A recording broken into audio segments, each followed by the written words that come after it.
so much to our parent community and our community at large for joining us November 9th here at our Bernie Custis School Council meeting. I'm going to just share my screen so we can use our slide deck as part of our presentation. And I'm going to go back to the beginning. Alrighty. You'll see on our slide deck we have one of our administrators who works alongside me, Sophia Fox. She is on our screen, and hopefully, Sophia, you can monitor the chat if there's any pauses that we need to make during our time together. So, Catherine, if you'd like, I can just handle the slide deck as we start, and then I'll take over for the principal's report if you're okay with that.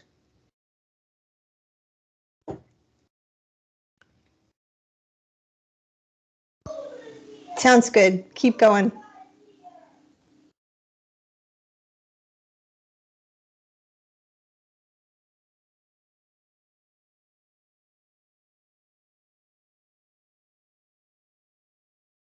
Did you want me to keep going?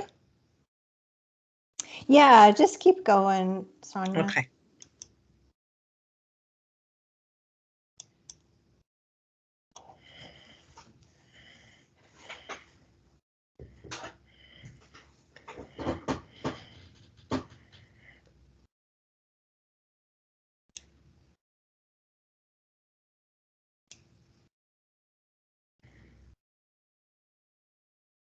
If you'd like, I can start with the principal's report.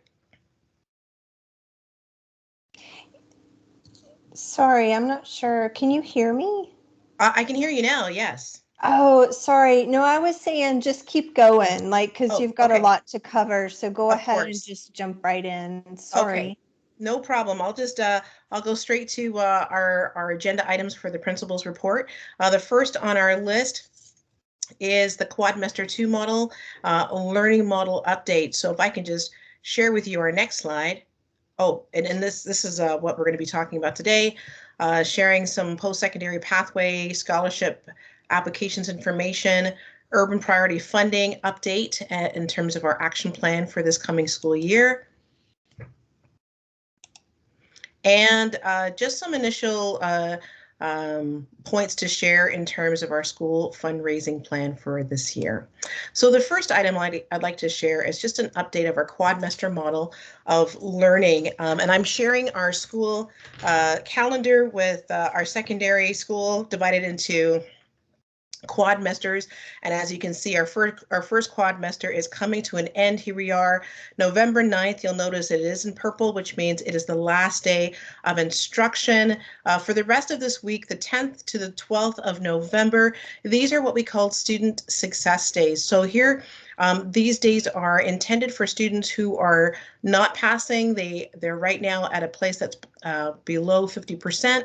And so prior to the 10th, 11th, and 12th, their classroom teachers would have updated them of their marks, given them opportunities to create a plan for their success, and that would include either a conversation, observation, or a demonstration of their learning.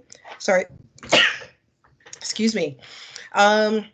And so this can be done both in person as in addition to virtually. So some students who may not be able to come into the building can still demonstrate their learning with their classroom teachers virtually. So the way that it is organized is that on the 10th, that day is specified only for the AM or the morning or the period 1 classes. And so the teacher there would have scheduled some time for any of their students who are struggling in that period 1 class to either meet with them virtually or meet face-to-face with their teacher to demonstrate their learning and earn their credit. It is also an opportunity for students who are passing but would like to increase their mark. Maybe there are some gaps in terms of their demonstration of their learning that they can do, and they can bump up their marks as well. So the mandatory piece is for students who are not passing their grades to meet with their teachers during the 10th and the 11th. And as the 10th is allocated specifically for the AM or the period 1 classes. The 11th is specifically for the period 2 or the afternoon classes. And again, the afternoon class teachers would have notified their students who are not successful at this time, create a credit rescue plan, and along with notifying that student's parents or guardians, also working with the students to help them earn the credit. And on the 12th, that's any days that have not been attended to, as well as days, and that day is for the teachers to determine the student's mark based on the demonstrated learning at that point.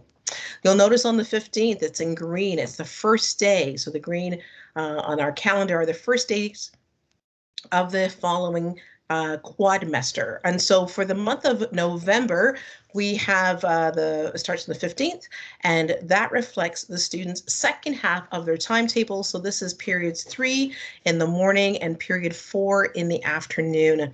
What we're going to be doing at Bernie Custis is that on the 15th, very much like what we would do in September on a traditional school year, we're going to have a school assembly. Now, I need to let everyone know that we're going to be doing it in a safe, COVID-friendly style, and that we'll be using MS Teams, sending the invites to our teachers so that all the students can participate in the assemblies safely in their homeroom classes where they are with their teachers, and we'll be going over our expectations as well as reminders of our safety protocols, reminding our students everything that we do is embedded within the Bernie Custis culture code and the equity action plan.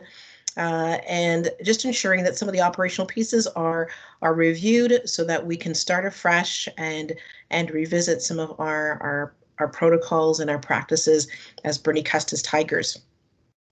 You may notice on this calendar that on the 26th of November, it is in yellow because it is a PA day. So just a little heads up to our parent and guardian community that our students will not be coming to school on the 26th.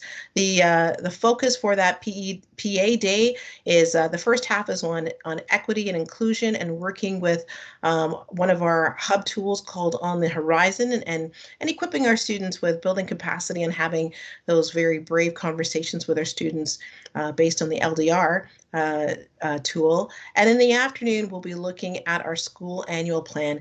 And the HWDSB is trying to really embed a commitment to our work in equity. And so our school annual plan will also be reflecting that as well. So we'll be spending some time looking at the school annual plan in the afternoon, as well as in the morning, focused on equipping and building capacity of our teachers and having those very brave conversations around equity. And so that's the update for our model of learning. And again, the 10th and 11th to 12th of November are treated as exam days. And so as the students do not come into the building, attendance will not be taken. And so you should not be receiving any calls from the school around your student not being in the building. Any students who require access to connectivity can always come into the school, and we'll allocate some quiet space for them to work in. And our first space would be our Learning Commons. But if your student requires any connectivity and needs support in that way, they are welcome to come back to Bernie, and we will find a quiet space for them to do some work. And that's the Quadmester update. The next update is around our health and safety school protocols.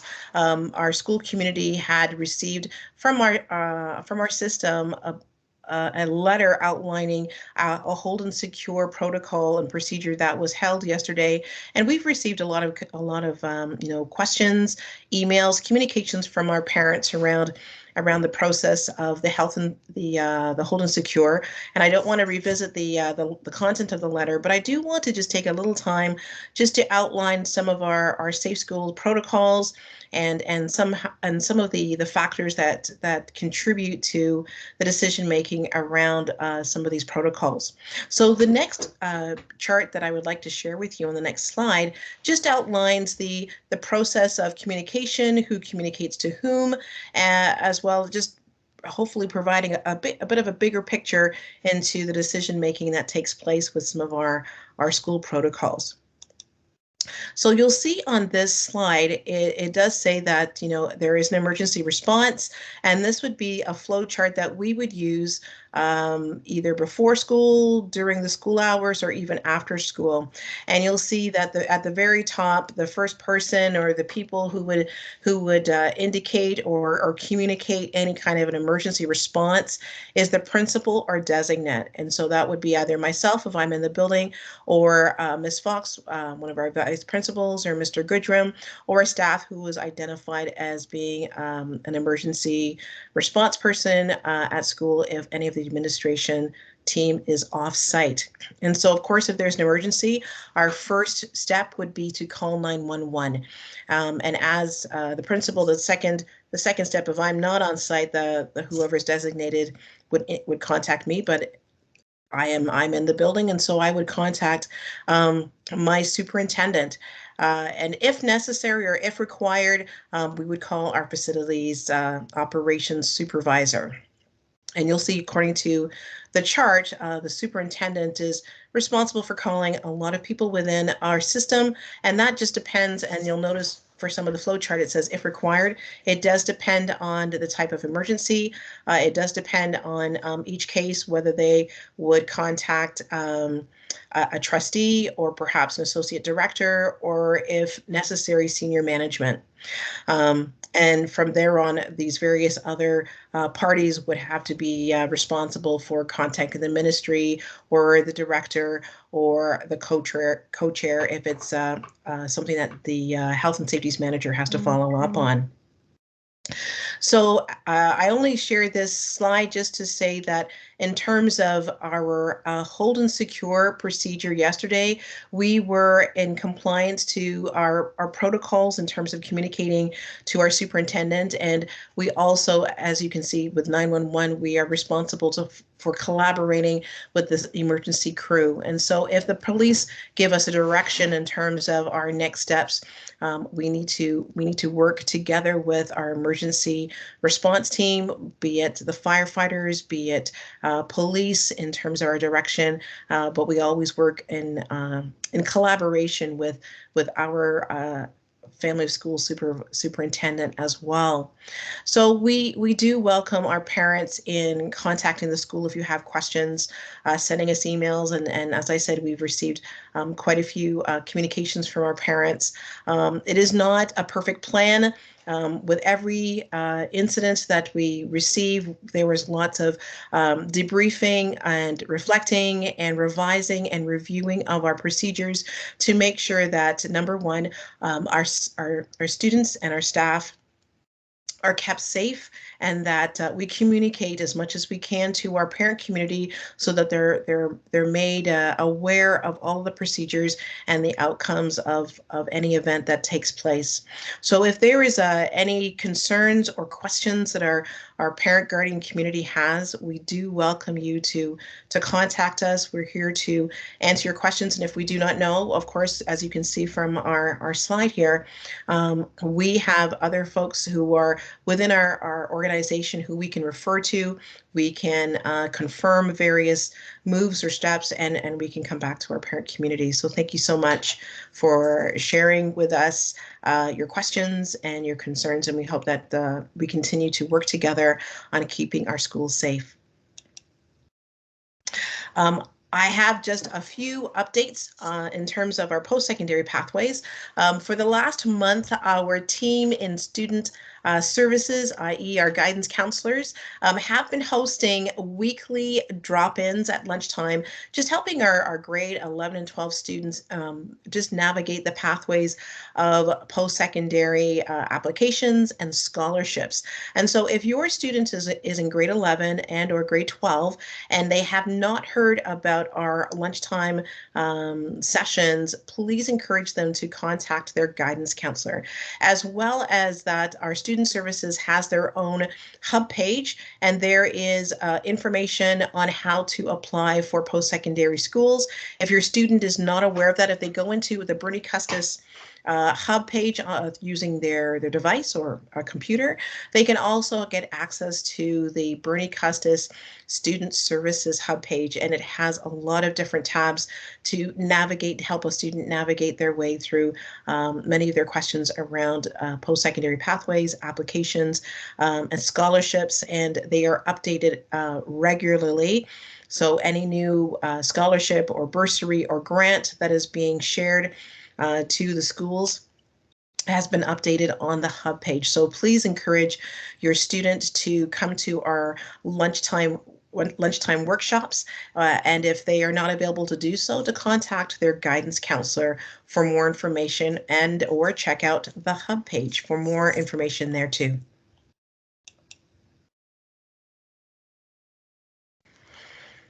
This next slide is just a summary of our urban priority funding for any of our parents who are not too familiar with urban priority funding. The Ministry of Ontario has identified 32 schools throughout Ontario that have been significantly identified as being a high need school. And so they look at a number of criteria, including demographics and statistics through StatsCan. And they also look at, the rate of diversity, the languages being spoken that's represented in those schools, and with the various indicators that they use to identify these schools, they have provided funding specifically to these schools so that students who are historically marginalized through the educational system can be successful and can increase in their literacy and numeracy skills.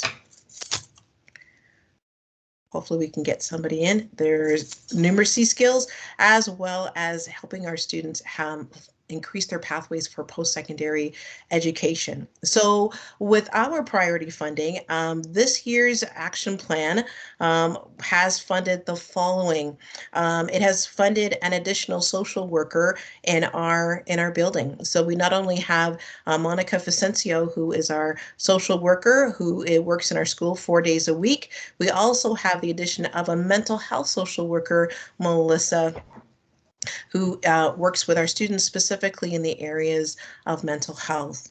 The funding has also provided an additional 17.5 hours of Alicia Canning, who comes to us through John Howard. And the John Howard Society works specifically with students who have had experienced or have had some challenges with criminalized behavior, helping students navigate the judicial system, providing supports with learning skills such as anger management, and also connecting with their parents in the community with community programming. So we have Alicia as a result of the priority funding. We also have an additional teacher in our student success department for 2/3 of this teacher's full-time allocation, and our student success teacher is Kate Hatcher, and she is working specifically alongside our students who are being identified through the urban priority funding, as well as partnering with Ms. Fox, who's going to talk a little bit more about the OSSLT test, and so I won't take any news away from her that she has to share with you. Another part of the funding that will be supporting the work that we're doing is this year we have a parent engagement initiative specifically with our English language learner population.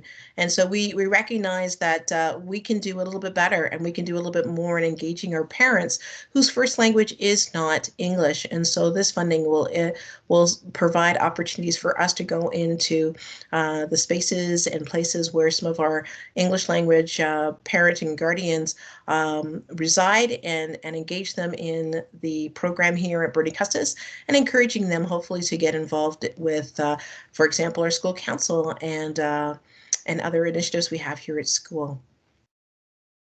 The fund will also provide some resources and some release time for some of our teachers who are part of our Equity Advisory Committee, and building capacity of our teachers so that their instructional and assessment practices reflect our commitment to equity and inclusion in our schools. The funding will also provide a 2-week summer credit recovery program. We started it for the very first time as a pilot last summer. And of the 2 weeks that we had in the first 2 weeks of July, Bernie Custis was able to help support students so that they earned a total of 36 additional credits, most of whom were grade 12 students, to help them earn their high school diplomas. So that's very exciting. And the last part of our urban priority funding is support for our student identity groups. And we make sure that our students who are identified, and as I said, historically marginalized by educational systems, we're trying to elevate them and provide support for them. So the funding goes towards our LGBTQ plus and Two-Spirit community through the Positive Space Group. It is also providing support for our Muslim students in the Muslim Student Association, and it's also providing supports to our Black students in the Black Youth Council. It's also providing supports to our students who are now coming to us and are forming what's called the Diversity Club, as well as our ESL Club. So we're really excited that our students are using their voices and saying, we want to start these identity groups and we need supports to do so. So the urban priority funding is facilitating a lot of programs and initiatives that support our students' socio-emotional well-being, their academic achievement, their inclusion, and elevating and addressing inequities within our systems, as well as supporting the building capacity of our teachers, which is impacting their instruction and their assessment practices. Now, before I round off what the urban priority funding is all about, I do need to make a call out to our parent community, because for this to happen and continue to happen, we do need to create a steering committee. And so on the steering committee, we need to not only incorporate the voice of our staff, but more importantly, the voice of our students and their parents and our guardians. And so if there's any parents who are interested in being part of the urban priority funding steering committee and joining us, it doesn't require a lot of your time, but they would be before the submission of the action plan for the next year, 2022 to 2023. We do need some parents to come aboard and support the work that we're doing so that we can create an action plan that reflects the needs of our families and the needs of our students. So if that's you, we hope that you'll connect with us at school, and you can always call me personally and or leave a message through our school website, and we'll get back to you, because we're really excited to work with our parents. Fundraising. So this year, as you can imagine, with our start in 2019, Bernie Custis had to, unfortunately, because of COVID, we didn't complete a full year, and it was the same as last year. We weren't able to complete a full year. So all things being well, this will be the first year that Bernie Custis will be able to operate a full year with all of our students and staff within the building. And in so doing, we are ready to start thinking about fundraising. Now, the good news is that I was able to provide just an initial fundraising plan to our superintendent, but of course we need to hear from our parents about some of the issues that they think that we should address. And again, we really welcome our parents to come aboard in these meetings and tell us, what are some ways in which we can support our students. So the one fundraising idea and initiative that's going to start pretty soon, and you'll hear some information through the hub, through the website, and of course through your students, is that we'll be selling spirit wear. So any of our parents who would like to buy a hoodie or a toque or a sweatshirt that shows the Bernie Custis brand, we have more information to come. And the purpose of this particular fundraising initiative is to support our athletic program. We're very excited to have our athletic program up and running again. We're just coming to the end of our autumn or fall season, and we've had some exciting games with our girls senior and junior basketball, with our boys senior football, with our junior boys soccer, and with our boys and girls touch football. We've had a lot of very excited students to be part of our fundraising program. And so to support our athletic program, this fundraising will go towards that. So there's more details to come, and we hope parents and guardians will get excited about not only supporting the fundraising, but also sharing some of their ideas of how we can support our programming here, our athletic and extracurricular programs through fundraising.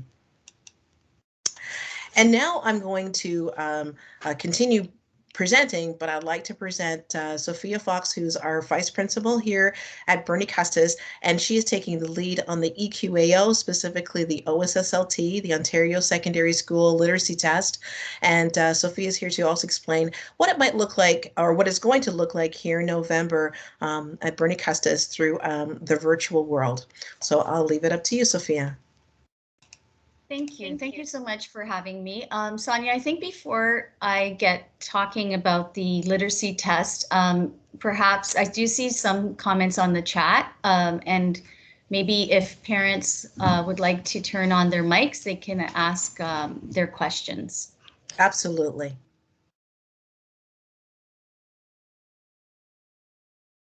And if you don't wish to turn on your mic, we're happy to read your question through the chat feature. Go ahead. Shelley has her hand up.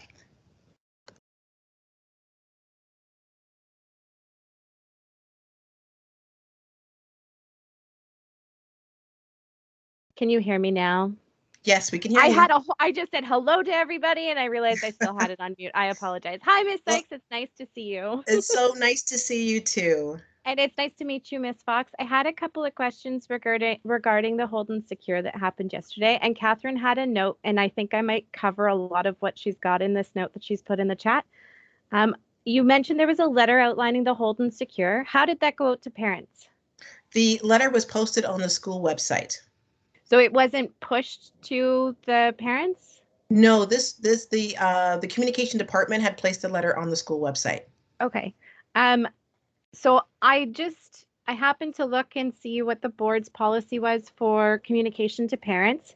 And I'm not sure if this is at school level. This is just feedback that if it's not a school level that would do this, if you can give this to whomever is responsible for it.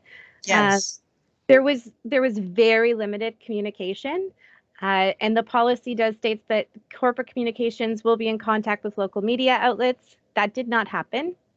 So there was none of the like Channel 11, CHCH TV, 102.9, Y108. These are all listed on the most recent communication for what will happen for shelter in place, bomb threat, hold and secure, and lockdown.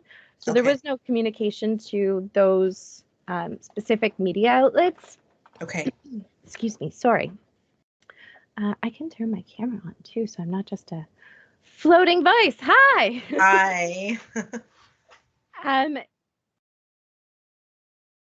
There was a concern that most of the students, and this was many parents have said this, most of the students came back to the school at lunch and found that the doors were locked. My student mentioned to me that she did hear you explain to the students that they should make it into the classrooms and into into the school and into their classrooms. But then there was no way for students to get into the school, and there was a lot of confusion as to what the expectation was. And I was wondering if that's something that was in your brainstorming after to see how things would be happening in future. Like, is there going to be a drill done, or is there going to be communication done to the students to say, this is what is expected of you in this circumstance? So if you meet a locked door, this is what you should do. Or if this is what happens, this is that. So students, because I mean, there was many parents that are going, I don't know what to do. My kid doesn't know what to do. So a lot of students just came home, which I don't know if that's what's supposed to happen, but that was my specific answer. So, and I know there was many parents that did that as well. But that was the biggest thing. And then is there anything that you can add where you said that you were able to look back at it and reflect and see what will be done differently? Was there anything that is going to be done differently? Like, can you add anything or expand on that a little bit? Yes, thank you for the question. So just to add to my comment around we have reflected, and we are now in the process of sharing our reflections to our superintendent. We will be reviewing, we've already held a hold and secure drill with our students, but I think you're absolutely right. We need to communicate to our students the various scenarios, what to do if. So our last Hold and Secure was held with all of our students in the building, and they were just told, just stay in the building. If you need to go to the washroom, that's okay. You can go to the washroom. It's just around not leaving the building. So we do consider, and we are looking at ways that we can educate our students in this next quadmester moving forward, as most of our students are going to be off for the next 3 days, how we can practice the what ifs. Last week we held a lockdown drill, and we had some students who were just coming from the washroom, and there was the, oh, what do we do? So we had some quiet conversations with the students, but we also, in doing so, realized a lot of students might also be wondering, oh, I just came out of the washroom, what do I do? So we need to cover some what ifs with our students. So we'll be sharing some communication with our staff to go over, to review with their students. And as I said, on the 15th, we will be hosting a virtual assembly. Today we had a virtual Remembrance Day assembly, so students remained in their classes, but we did do the assembly all together. We'll be doing something similar to that on the 15th, and we will be reviewing verbally expectations, but we will have things, instructions in our to post in our classrooms, so teachers can review that with their students. So there's that piece. In terms of the feedback that we're sharing with our superintendent, we do know that there are, as I shared with that flow chart, there are other folks above our heads in which we communicate. So we are looking at different ways that we can refine the process, and we can share that as well as with our staff and students and with our parent community to let them know that we realize that nothing was perfect, but we certainly want to learn how to do things better to keep all of our students feeling safe and our parents feeling that they've received the communication. And so thank you for that. I will definitely share that with corporate communications, that the parent community didn't feel that they had enough information shared with them, or more than one platform to which they could receive that information. So definitely I will share that with them. The only other piece I had for the communication that I got ahead of myself, and of course I was just like, here's all of the stuff that I have. You know me, I'm like that. I'm just like, blah, here's it all. And you always break it down so beautifully. Thank you.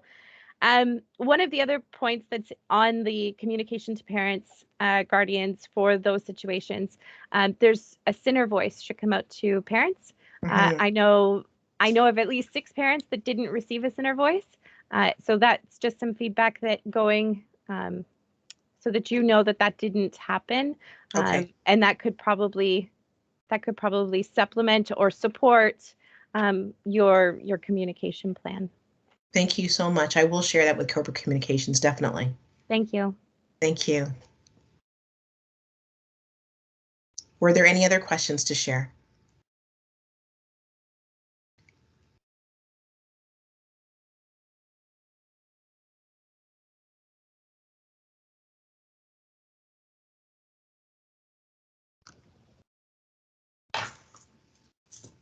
All right, I think I will turn it over to you for OSSLT. Okay, again, thank you. Thank you for having me. Those are all great questions. I just wanted to take a little bit of time and share with our parent community what is happening this year with the Ontario Secondary School Literacy Test. So as you know, it is a requirement for graduation, and it has been happening every single year. And typically it is our grade 10 students that would write the test. However, given the COVID situation, the test has not taken place over the last 2 school years. And so it is happening this year. However, I do want to start off by saying our current grade 12 students that are on track to graduate do not need to write the test and have it as a requirement for graduation. So I just want to be clear on that. It will not be required for students who are on track to graduate this year. However, the expectation is we do need to do some catch up. So all of our grade 11 students and any grade 12s who are not on track to graduate will be writing the Ontario Secondary School Literacy Test this fall. Our grade 10 population will be writing the test in the spring. So all the information that I'm sharing with you now will be relevant to our grade 10 population. However, that will be taking place later on. Now, I should mention as well that the format of the test has changed. It is an online format versus in the past, we always had 2 booklets. The students would complete the 2 booklets on a given day, and we would devote most of the school day for our grade 10s writing the literacy test. Well, it isn't a booklet format at all. It is now an online virtual format. However, it does need to be done at the school, and it is supervised by staff. So we had on Tuesday, October the 26th, a virtual assembly for all of our grade 11 and 12 students, outlining the parameters of the test and giving them some information about kind of pretty much what I'm sharing with you, how it's going to be, the format of it, and the need to bring in their one-to-one device, which is their iPad that was provided to them by the school board. The committee also shared some of the different tools that are available to the students through that virtual online platform. In other words, students can bring their own headphones, because one of the options is the text would be read to them. So those are some of the kind of neat options that are available, and there are different tools, like they can highlight the text, they can write notes, and then they would record their answers, and most of the answers are like multiple choice, or some of them are putting the text in order, and then there are some typing responses, some written responses. Now the test is being done 2 sessions. So very similar to that booklet style, it is actually a session will be run on one day, and then the students will write session B the following day. And we are running the test during the period 1 section of the day, which is that 150 minutes. So that's more than double time for our students to complete each of the sessions. After the virtual assembly, we did post on our school website. We shared a parent letter and a calendar, just giving students an outline of the different dates and giving them sort of an overview of how the test would be run and the different teachers on the different days that the students would be writing those the tests. We also had a Sooner Voice sent out to parents to let them know that we were going to do a practice test. So we ran a practice test for our students from October the 27th to November the 3rd. And that was a great opportunity for all of us to learn the platform, to see how do we get into the test.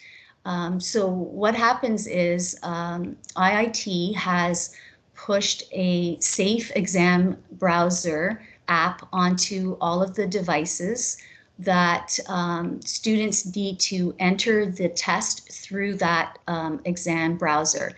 Basically what it does is it locks down their iPad and only allows them to do the test. And they can't flip into different, different tools on their iPad. They can't go into like Google, for example. So that's why the test needs to be run on the school device. And when they complete the test, they then sign out of that Safe Exam Browser, and then their iPad is used. Once again, it's functional the way that they use it all the time. So that was a great opportunity for all of us to learn, including the teachers, because it is a little bit of a learning curve whereby we have to set up the classes. We had to, the students need to have their OEN, which is their Ontario Education Number. Teachers share that with them, and they also receive the passcode for entering the practice test for those sessions. So that was, I'm really happy that we did do that practice round with our students. And any student that had any trouble getting in, we were able to troubleshoot and get their devices up and running. We did learn, one thing we did learn is that we initially thought students could bring in their own laptop, for example, from home, but we did try it out with a number of students, and unfortunately, the Safe Exam browser, the app that we needed to put onto the student devices, depending on which operating system they had, sometimes it did not support it. So it is best, we have learned from that it is best to please use the student iPad. Students are welcome to bring in a wireless keyboard if they'd like, or one that plugs into their iPad if that helps them to sort of set a better optimal condition for them. I also wanted to share that the committee has worked on writing some personal invitations and handed them out this week to our students, just helping them to know what teacher am I writing it with. I mean, basically, if they're in a grade 11 class, that's the teacher that they'd be writing the test with. However, we do have some students who are, in a grade 10 class, or they might be in a grade 12 class, but they're a grade 11 student. So those students have been given the information to know what date they're writing and what location they're writing in. We also have, of course, students who have an individual education plan. And so the learning resource teachers have reached out to all of those students and are really getting a good idea of what the student needs are that, again, would provide those optimal conditions for the student to write the test in. And so some of those students will be removed from their classroom, and they will be brought into the learning resource space, where they will have, some students have, as part of their individual education plan, for example, speech to text. And that is something that will be supported for the literacy test. And lastly, just so that everyone is aware, the real test does start in quadrimester 2. It is being held from November 17th until December 1st is the deadline, so we will have it until November 30th. We have put in a contingency plan to have at least the last day of November for any student that may miss their date for whatever reason. We will try to get those students to write on the very last day so that we can have as many writers as possible complete the test. So I welcome any questions that you may have. I'm happy to answer them at this time. If you'd like to turn on your mic and ask, please go ahead and do so. Thank you. Go ahead, Shelley. Hi, Ms. Fox. This sounds amazing. I have a couple questions. So students will be logging in using a school-provided device into a safe browser to complete the test. I have some experience with Safe Browser, and they're not always a wonderful system. What happens when there's a glitch? And the student, is it a time test where they can log back in, or is it that as soon as they log out, it closes and it's submitted? Yeah, so great question. One of the things that we did learn running the practice test is that it is very important for the student not to hit the submission button until all parts of the test have been completed. They expect the test to only take 60 minutes for the session. However, in our own experience, we have always felt that having extra time is good for all students. So we're hoping with the 2.5 hour allotment for period 1, we're going to be able to get everyone plenty of time to finish the test, the session, just the one session. I want to make sure that I am not saying that students are completing the entire test, because it is 2 different sessions on 2 different days.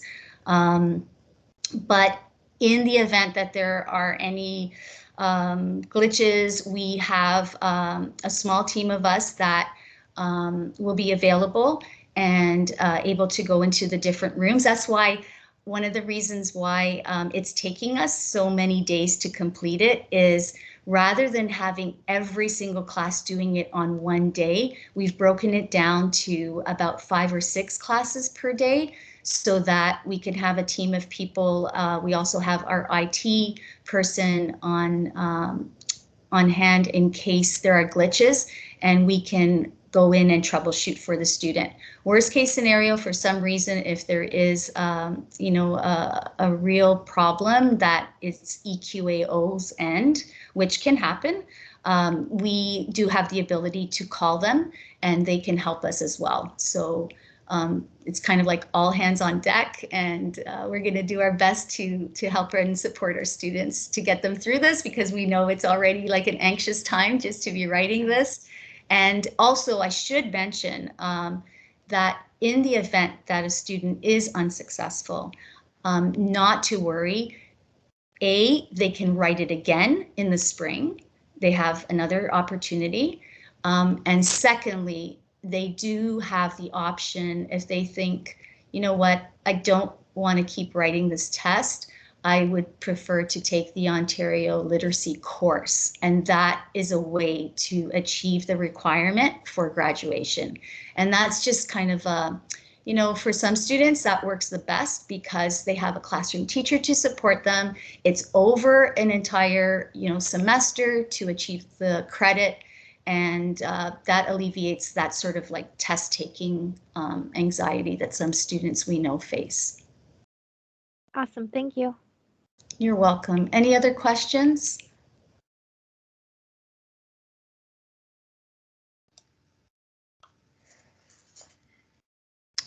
Okay, well, thank you so much for having me. And, you know, we're going to learn a lot from, you know, going through the actual real test with our grade 11s and 12s that are not graduating.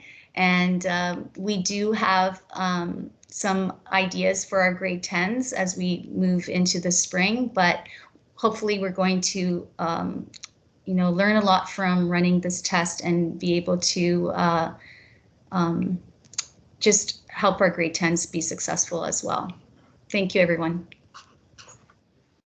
Thank you so much, Sophia, for sharing just a real great capture of what the month of November will be like, and how by chunking it into smaller bites, our students will be better supported. We have an amazing team of staff who are going to be supporting them, including yourself, throughout the days to come. So if you have any questions around the OSSLT and its implementation, please feel free to reach out.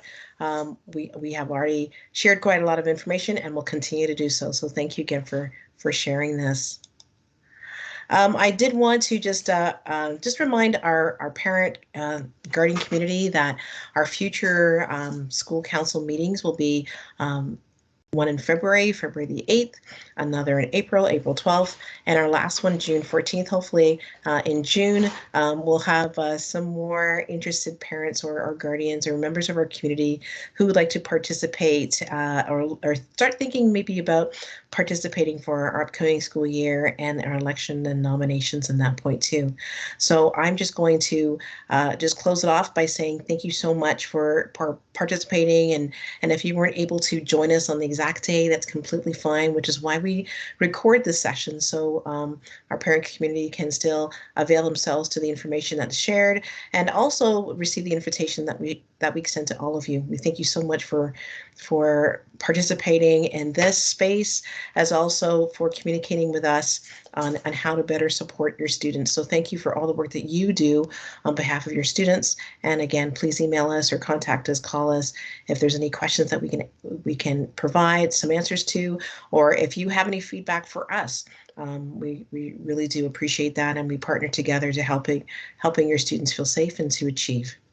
Ms. Dykes, before you close off, I'm sorry, how many parents are you looking for the Urban Priority Steering Committee? What would be the beautiful, most perfect number that you could pick? If we had anywhere between 3 to 5 parents who would be interested in participating, that would be phenomenal. And then, sorry. Yes, sorry. Go ahead. No, go ahead. I was moving on. I just didn't want to take any more time. I just wanted to get the 2 last questions. That's completely fine. You had mentioned fundraising. How do parents reach out to parent council or the school to say, this is something that I would like to see?